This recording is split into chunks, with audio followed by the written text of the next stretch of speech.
அன்னை ஸ்ரீ ராஜராஜேஸ்வரி பராசக்தியின் மிகவும் கனிவான மற்றும் சக்தி வாய்ந்த வடிவமாக போற்றப்படுகிறாள்.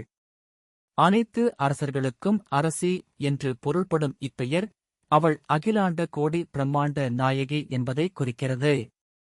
ஸ்ரீ ராஜராஜேஸ்வரி வழிபாட்டின் முக்கியத்துவம் மற்றும் சிறப்புகள் இதோ.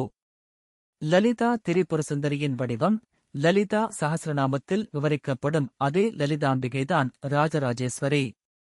இவள் 4 கரங்களுடன் கரும்பு வில், மலர் அம்புகள், பாசம், கயிறு மற்றும் அங்குசம் ஏந்தி ஸ்ரீசக்கரத்தின் மையத்தில் வீற்றிருப்பவள்.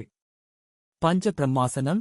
இவள் பிரம்மா, விஷ்ணு, உருத்திரன், ஈஸ்வரன் ஆகியோரை கால்களாக கொண்ட பீடத்தில் சதாசிவன் ஆசனமாக இருக்க அதன் மேல் அமர்ந்திருப்பவள். இது படைத்தல், காத்தல், அழித்தல், மறைத்தல், அருளல் ஆகிய 5 தொழில்களையும் இவளே இயக்குகிறாள் என்பதை குறிக்கிறது.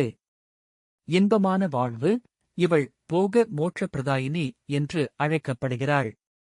அதாவது இவ்வுலகில் தேவையான அனைத்து செல்வங்களையும் மகிழ்ச்சியையும் போகம் வழங்கி இறுதியில் பிறவா நிலை எனும் முக்தியையும் மோட்சம் அருளுபவள். ஸ்ரீவித்யா உபாசனை. ராஜராஜேஸ்வரி வழிபாடு ஸ்ரீவித்யா என்னும் உன்னத ஆன்மீக மார்க்கத்தின் அடிப்படை. ஸ்ரீசக்கர பூஜை மற்றும் லலிதா சஹஸ்ரநாம பாராயணம் இவளுக்கு உகந்தது. அருள் ஆட்சி. ராஜராஜேஸ்வரி அன்னை மிகவும் சாந்தமானவள். தன் பக்தர்களின் குறைகளை ஒரு தாயின் உள்ளத்தோடு கேட்டு அவர்களுக்கு மன அமைதி, குடும்ப ஒற்றுமை மற்றும் மங்கள வாழ்வை வழங்குகிறாள். வழிபாட்டு பலன்கள். திருமணத் தடைகள் நீங்கி நல்வாழ்வு அமைய இவளை வழிபடுவர். பயம் மற்றும் எதிர்மறை எண்ணங்களை நீக்கி முகத்தில் ஒரு தேஜஸையும் ஒளி, சொல்லில் செல்வாக்கையும் தருபவள்.